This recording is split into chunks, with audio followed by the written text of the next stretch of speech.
So who the fuck is MattCMG? Hey paisanos, it me, MattCMG, and welcome back to the anime series, the unofficial name of the official series where I chronicle my anime viewing escapades. Every few series I watch, I'll make a video like this detailing my thoughts after a first viewing, and we do some funnies. Like I promised at the end of the trigger video, today's episode will be a little lighter than usual because instead of multiple series, today we'll be doing movies. The only fully original anime film that I've ever seen is Your Name, which I discussed in a previous video, but aside from that and some of the My Hero, Eva, and Dragon Ball movies, I've never seen any other anime films. For this video, I picked 4 anime movies based on their critical acclaim, popularity, and whether or not it even seemed interesting to me, and will be blindly watching and reviewing them. I purposely avoided any movie tied to a series, so no Demon Slayer or anything like that, and I'll also be avoiding anything by Studio Ghibli or Ghibli, however the fuck you say it, because those movies tend to dominate every best anime movies list, and if I do one, then I'll have to do the rest of them, so I think it'd be best if Ghibli got its own dedicated video. So let's get weird, let's get wild, and grab your popcorn, because it's movie night as we take a look at some anime films. I'm lying to you, by the way. This is completely empty and hasn't been washed in like a week. Who gives a shit? It's just butter in there. Fuck it.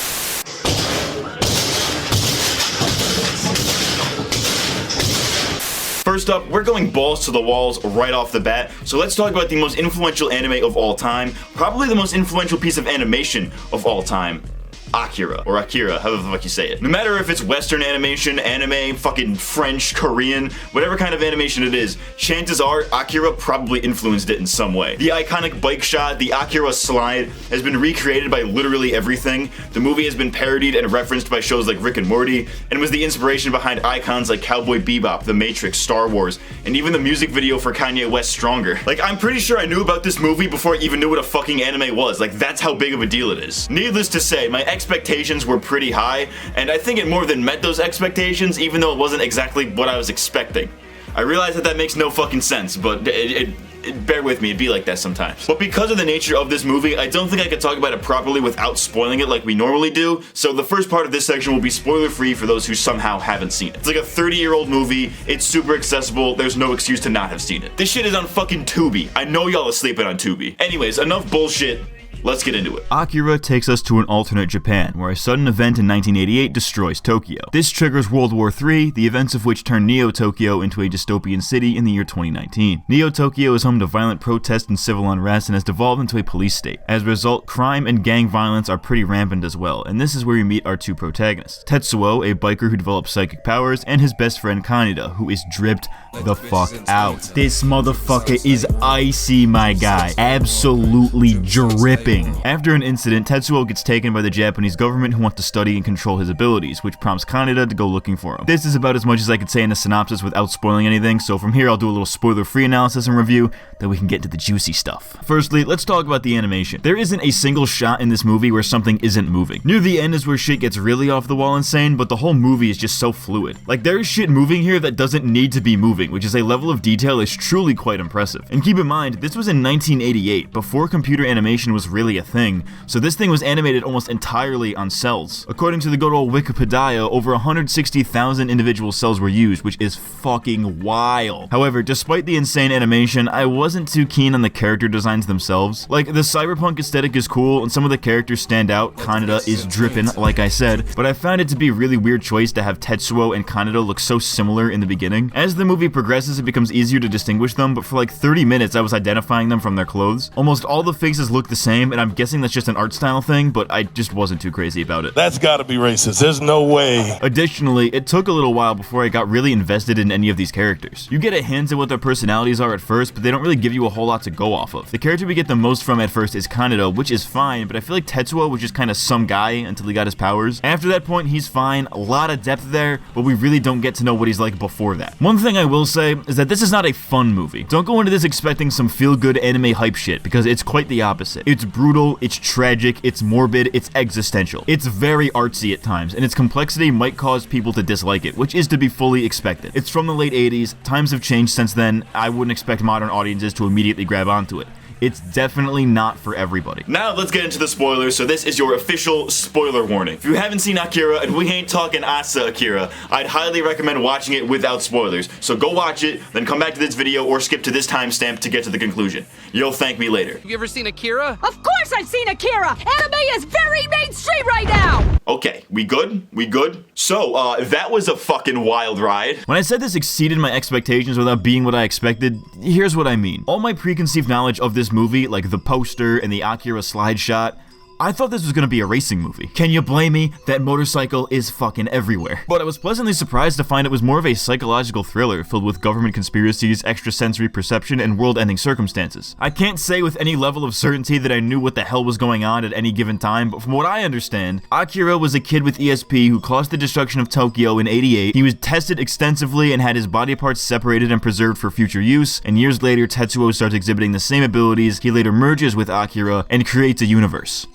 This started with a fucking motorcycle chase. In all seriousness, I think it's great that this movie takes so many different concepts like the MK Ultra shit and the cyberpunk vibe, all of that, and makes it work together in a way that doesn't feel forced. It's unexpectedly postmodern. I kinda got Lane vibes from it at certain points, and much like Lane, because Akira tackles so many different things, it's very multifaceted in its themes. The police state and civil unrest seen throughout the film, combined with Ryu's militaristic point of view, paints a really interesting picture on government control, bit of a society moment. I felt that the whole Akira death cult thing could have been expanded on more, a lot of potential there. The movie says a lot about ethics and science through the Esper kids, kind of a we wanted to see if we could, not if we should kind of thing. But I think most importantly, Tetsuo's arc shows us how power can cause one to lose their humanity. Tetsuo begins the film as lost, unsure of his place in the world. He's in a biker gang with his best friend, but feels like he's living in his shadow. One accident later, you find out you have powers that can alter the very world you live in, and that world is now your fucking oyster. Taking revenge on the people who locked you up and experimented on you without your consent is bound to fuck up your worldview. Throw in some hallucinations and an already fucked dystopian world, and you've got nihilism at its finest. I've got the power, I can rip you to shreds with my mind at any moment, this is my world, you're all just living in it. Loaded god complex, cock it, and pull it. But the thing about losing one's humanity is that there's a point where you realize how fucked you've gotten, and that's usually at the point of no return. Tetsuo experiences exactly this. He regains his humanity at the very moment someone he loves is harmed by his actions, but things have already spiraled out of control to the point where he can't really do anything about it. He had this power, but he wasn't in the right state of mind to handle it,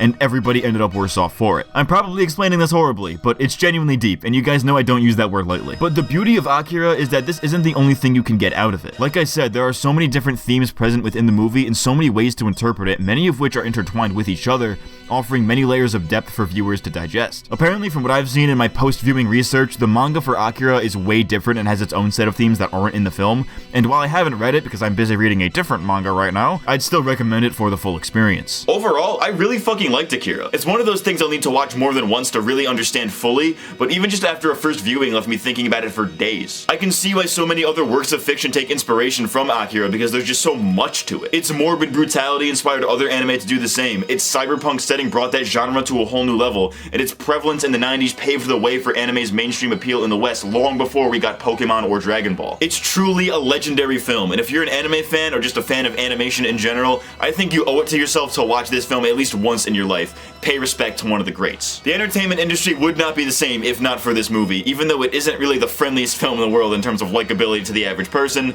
I don't think that its influence can be overstated. You tripping, bro. You tripping.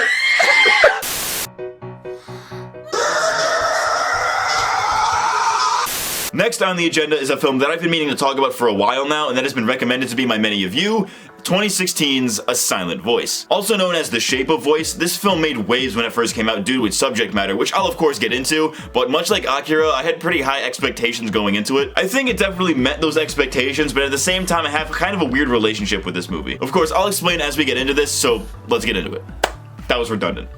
Fuck you. A Silent Voice follows the story of Shoya, who we are first introduced to as a young boy in elementary school. He has a small group of friends, but is a bit of a troublemaker. One day, there's a new girl at school, Shoko, who happens to be deaf. Elementary school kids, being elementary school kids, don't really understand her disability. They just think that she's weird, and they end up relentlessly bullying her. Shoya more than anybody. After months of enduring this torment, Shoko transfers to a different school, but Shoya is solely blamed for it and is ostracized by his classmates and becomes isolated from them, and everyone moves on with their lives. Fast Fast forward years later, and these kids are all in high school now, but the events that occurred all those years ago still linger. Shoya was never able to make any friends since then and lives an anxious life of solitude and isolation. He wants to end it all, but first wants to tie up some loose ends, and to do this he tries to apologize to Shoko for what he put her through all those years ago. From then on, he gets caught up trying to make things right and starts to form bonds with Shoko and his old classmates. I won't spoil anything that comes after this because you guys obviously know the drill by now. Something minor that I found of interest was that this film was directed by Naoko Yamada. This was a name that wasn't familiar to me, but upon looking up more of her work, I noticed that she worked on series such as K-On! And various other music-related anime. Ironically, A Silent Voice is about a deaf girl, and the only thing she's worked on that wasn't about music. Seems to be a recurring motif in her work.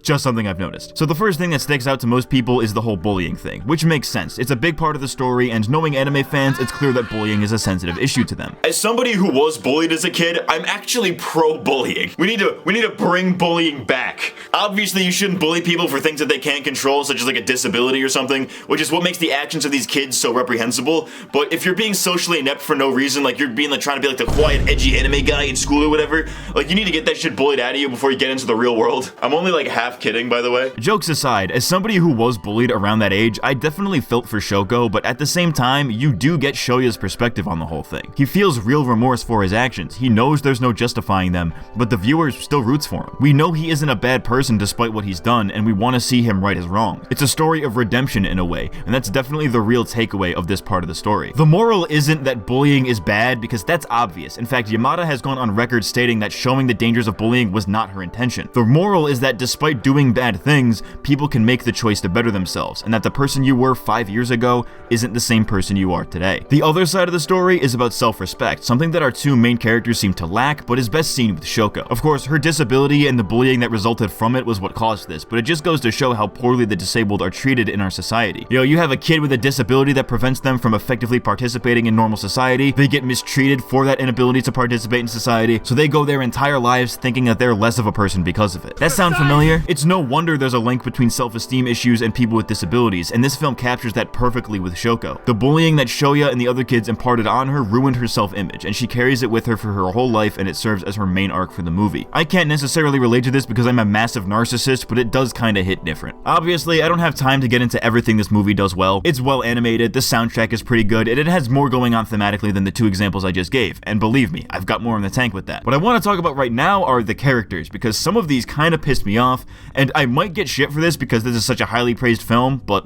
fuck it. First off, fuck Naoka. Naoka was a girl who joined Shoya in bullying Shoko. Hell, she probably did it almost just as much as he did, and years later, she hasn't really changed and continues to bully her. She hangs around the new gang even though she makes it very clear that she hates Shoko. She doesn't hate her because she's ableist, and don't get me wrong, she is ableist, but rather because her joining their elementary class and getting bullied tore their original friend group apart. It's like really fucking stupid. Now, obviously, Naoka is meant to fill an antagonistic role in the film. You're supposed to hate her, but she never really gets her comeuppance. In fact, she makes fun of Shoko to her face in front of the other characters multiple times, and nobody stops her. Like, I find it kind of hard to believe that nobody in the friend group would step in to stop her like, hey, stop being a bitch. Like, they're all friends with her even though she's like openly a cunt. Fuck Naoka, fuck what she stands for, and frankly, fuck everyone else for enabling her. I wanted to see Shoko smack that bitch so hard, but it never came. The closest we get is some name calling. Speaking of which, I've seen many people praise this film for having very realistic characters, and in many ways it certainly does, but there's one particular thing it does that takes me out of it. The premise of the film is Shoya trying to right his wrongs to Shoko, and he does this throughout the entire movie, but it doesn't occur to him to actually verbally apologize to her until near the very end. Why the fuck wouldn't you start with that? Like, hey, I'm the guy who used to bully you, and I'm sorry for what I did. Can you find it in your heart to forgive me, and we can be friends maybe? Would have sufficed, but he instead just goes straight for the friendship part and skips the entire reason he's there in the first place. I get that part of his character is that he can't really find the words, so he instead opts for kind gestures to express how he feels, which is actually kind of genius when you consider that sign language is made up of literal gestures, perhaps some intentional wordplay there, but it never really made any sense to me. Much of the movie could have been completely avoided if Shoya had simply been upfront about things from the start, and the movie sometimes drags along because of it. Like, it makes sense why things played out this way, it just bothers me immensely whenever one conversation would instantly end the conflict at hand. But you know, maybe that's just the point.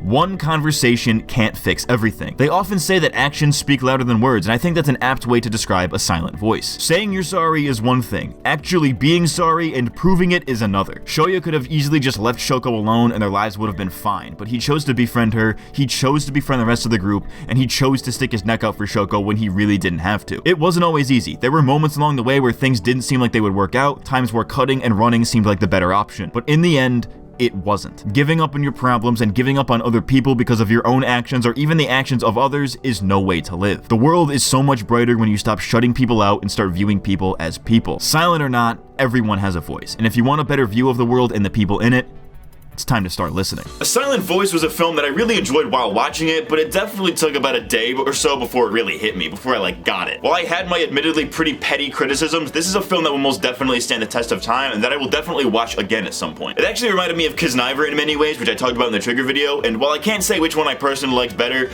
A Silent Voice does a lot more with a lot less when it comes to things they had in common. But the real thing that I got out of this movie was that it's really fucking easy to fuck with deaf people.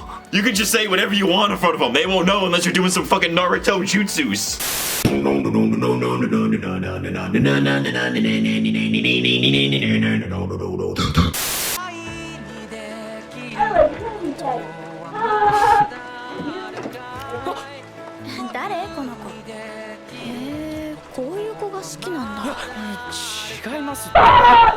Moving on to our third film of the day, we have Weathering with You, released in 2019. This film initially picked up a lot of traction because it was written and directed by Makoto Shinkai, who did the same for the critically acclaimed Your Name. I sung some high praise for that film in a previous video, so go check that out. Since Your Name, though, Shinkai has become a bit of an icon in the anime industry to a lot of people, right up there with Hayao Miyazaki and Hideaki Anno, so the hype surrounding Weathering with You was up there as well. Your Name set the bar pretty high, and I'm not gonna compare this movie with that movie the whole time because that's simply disingenuous, but I'm not gonna lie, Weathering with You didn't quite do it for me. It's not a bad film by any means, and I do like it, but it just didn't capture the same magic to me. But to give this film a fair shake, I'll be doing this analysis without referencing or comparing it to Your Name until the very end, where I'll have a section dedicated to that.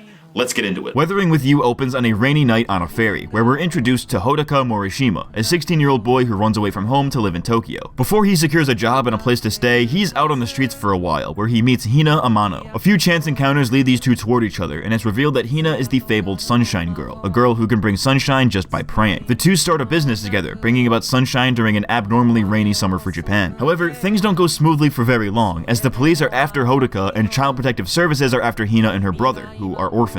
In the process, Hodaka begins to fall in love with Hina, which forces him to make some pretty important choices. And that right there is the spoiler cutoff. No more of that. One of the first things I noticed, Radwimps is back for the score, baby. These motherfuckers don't miss. Nothing but bangers all around. Grand Escape goes hard. Is There Still Anything Love Can Do? Slaps. Celebration is the feel-good jam of the century. Speaking of which, this is definitely a feel-good film, especially in the middle. There's a large stretch of the film that's just the characters bringing joy to the city, improving their own lives, and just generally being happy in each other's presence. It has some darker moments sprinkled throughout, but they're spread out enough during this period that you don't really notice it. It's a pretty loose plot until the last 45 minutes, and it's very slice of lifey up until then, but as a consequence it kind of lacks direction. Weathering with You is definitely at its strongest thematically. It has two major themes, and the first is that it's a clear allegory for climate change. I don't think I really need to explain this, it's pretty on the nose, not very subtle. The second main theme, in a word, is about selfishness. Pretty much every character acts selfishly in this movie, but it's always portrayed in a nuanced way where you can kind of understand why the characters do what they do. Keisuke, for instance, takes advantage of Hodaka in a way, in what I assume is an attempt to get cheap labor out of him, but we later find out that a lot of what he does is for his daughter, whom he is trying to gain custody of. You can find examples of this for pretty much every character, but Hodaka is the one where this is the most obvious. He runs away from home and causes his parents to worry for selfish reasons. He abuses Hina's power for selfish reasons. He gets himself, Hina, and her brother in legal trouble for selfish reasons. And spoilers, skip to this timestamp, he floods Tokyo for selfish reasons. I'm making him sound like an asshole, but the movie makes it clear that he has a good reason for all of this, or at the very least you could understand why he would do it. Hodaka's actions, and thereby the central theme of the movie, is that sometimes you have to act selfishly for your own happiness. Hodaka was at his happiest when he was with Hina, so he does some pretty selfish things to be with her, things that have consequences that negatively affect a lot of people. It raises the question of how far is too far in maintaining one's happiness, which happens to be quite relevant in our very self-indulgent online culture. Hina's arc is kind of the opposite in in a way. Without spoiling anything major, Hina constantly acts very selflessly. Her first appearance has her doing an act of kindness that gets her fired, she works very hard to support her brother, and the nature of her powers makes it so she's helping people at a cost. She's very selfless and knows right off the bat that there's a greater good that's arguably more important than any one person. This is clearly meant to clash with Hodaka's selfishness, but what's weird is that selfishness wins out in the end. It's kind of the opposite message that you'd expect. I've seen a bit of mixed reception towards this message, and I can understand why, but I read an interview with Shinkai regarding the ending, and this is what he had to say. I thought, should I make my next film so that I don't anger more people, or should I make a movie that angers them further?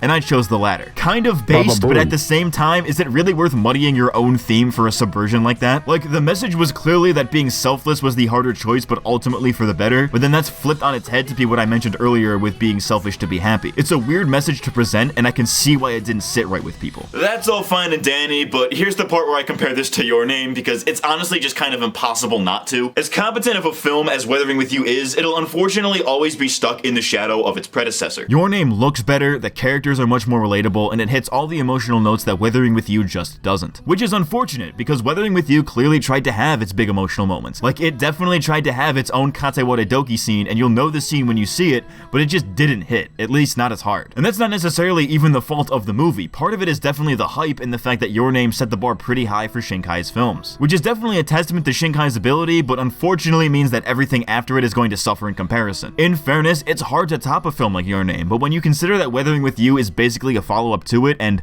spoilers, it's set in the same universe, it kinda leaves you wanting more in a bad way. Again, I want to reiterate, Weathering With You is not a bad film. It's a great film, in fact. I just think that its issues are a lot more obvious because of the quality we're used to from Shinkai. It doesn't hit the same highs that Your Name did, which by proxy makes them look like lows, even though they really aren't. At the end of the day, I think Weathering With You is a fine film. It does a lot well, but it also misses a decent amount, so your enjoyment of it greatly depends on what you're looking for in a movie. I've seen people who absolutely love it and think it's Shinkai's best film, and others who absolutely despise it, but in reality, it's somewhere in the middle. It clicks with some people, and it doesn't with others, which is perfectly fine. I enjoyed it even though it didn't really click with me, and I'm definitely looking forward to Shinkai's next film, for better or for worse. In fact, I'll probably go back through the rest of his work at some point just to see what's what. And you can be damn sure I'll be doing a video on it when I do. Click that fucking subscribe button or I will actually lynch your kids. In Minecraft.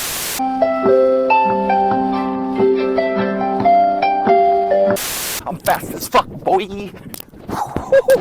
And last but most certainly not least for today's video, we have the 2009 film Redline. I needed one more movie for this video, so I asked all of you on my community tab for recommendations. My channel is fucking dead, so I only got 2 responses, but one of them was from this guy who recommended Redline. Unlike the other films in this video, I had never even heard of this movie before. Usually when people recommend me shit I've never heard of, I typically don't think much of it because there's probably a reason I've never heard of it. Redline is the exception.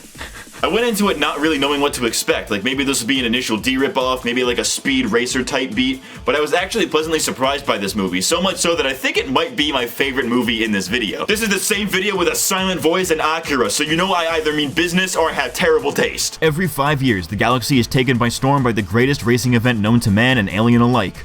Redline. Every racer in the galaxy dreams of getting into Redline, and for JP, this seems impossible after he totals his souped-up Trans Am. Luckily for him, some racers fear Redline enough to drop out, giving JP a shot at the title. However, behind the scenes, the authoritarian government of Robo-World doesn't take too kindly to Redline being hosted on their planet, so they plan to stop the race by any means necessary. Throw in some romance, the space mafia, and a fuck ton of aliens, and you've got yourself a movie. Cutting right to the chase, this movie is a visual masterpiece. Redline was animated by Madhouse, best known for the first season of One Punch Man, among other things, and it is some wild shit. The numerous explosions and fire effects alone are enough to impress anyone, but the movement here is unmatched. The cars will bounce around and squash when they land after a jump, the whole perspective changes to indicate speed, shit's crazy. The art style gives off a very particular vibe that I can't quite describe. It feels very 2000s, very rebellious. Like, imagine Gurren Lagann's eye catches, but for the entire movie. It's that kind of style with the thick outlines and vibrant colors. Kind of a Jet Set Radio type beat. And speaking of video games, this film definitely invokes the feeling of like a PS2 era game, and I mean this in the best way possible. It's got fast races akin to F-Zero, a zany cast of characters a la SSX, and the carnage of Twisted Metal. If they made a Redline video game, I would 200% play it. It feels like a video game in the sense that the plot is loose and the characters aren't all that deep,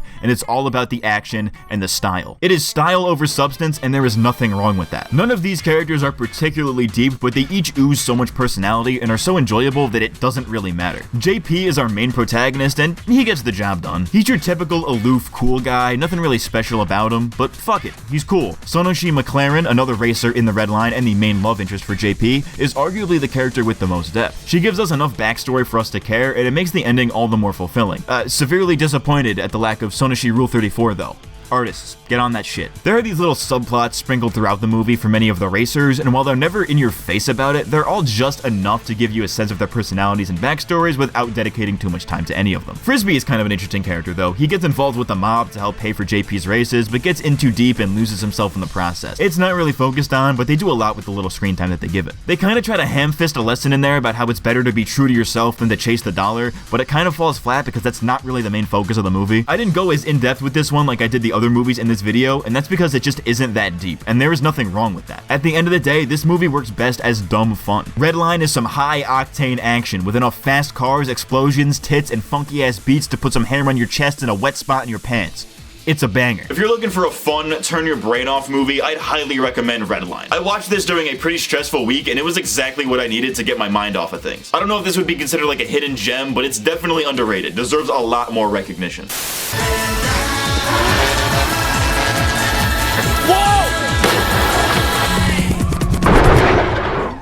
So, that has been 4 anime movies, and I gotta say, some bangers in this one. I think my favorite of the bunch was definitely Redline, but Akira and A Silent Voice were great as well, and though flawed, Weathering with You was still pretty enjoyable. I'm not really a movie guy. I much prefer series because there's always the next episode to look forward to, and it allows for more fleshed out characters and stories, but I think I've been sleeping on movies. I'm making it sound like I've never seen a movie in my life before.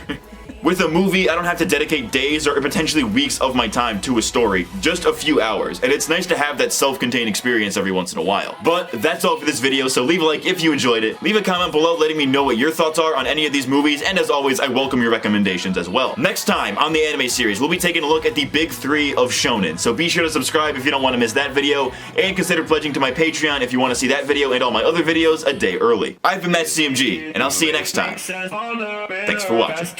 That don't kill me, can only make me stronger. I need you to hurry up now, cause I can't wait much longer. I know I got to be right now, cause I can't get much longer. Man, I've been waiting all night now, that's how long I've been on ya. I need you right now, right now. Let's get lost tonight. You could be my Black Kate Moss tonight. Play secretary, I'm the boss tonight. And you don't give a fuck what they all say, right? Awesome, the Christian and Christian Dior. Damn, they don't make them like this anymore. I ask, cause I'm not sure. Do anybody make real shit anymore? Bow in the presence of greatness, cause right now thou hast forsaken this. You should be honored by my lateness, that I would even show up to this fake shit. So go ahead, go nuts, go ape shit, especially in my pastel and my babe shit. Act like you can't tell who made this new gospel, homie. Take 6 and take this. Haters, that don't kill me, can only make me stronger. I need you to hurry up now, cause I can't wait much longer. I know I got to be right now, cause I can't get much longer. Man, I've been waiting all night now, that's how long I've been on ya. I need you right now.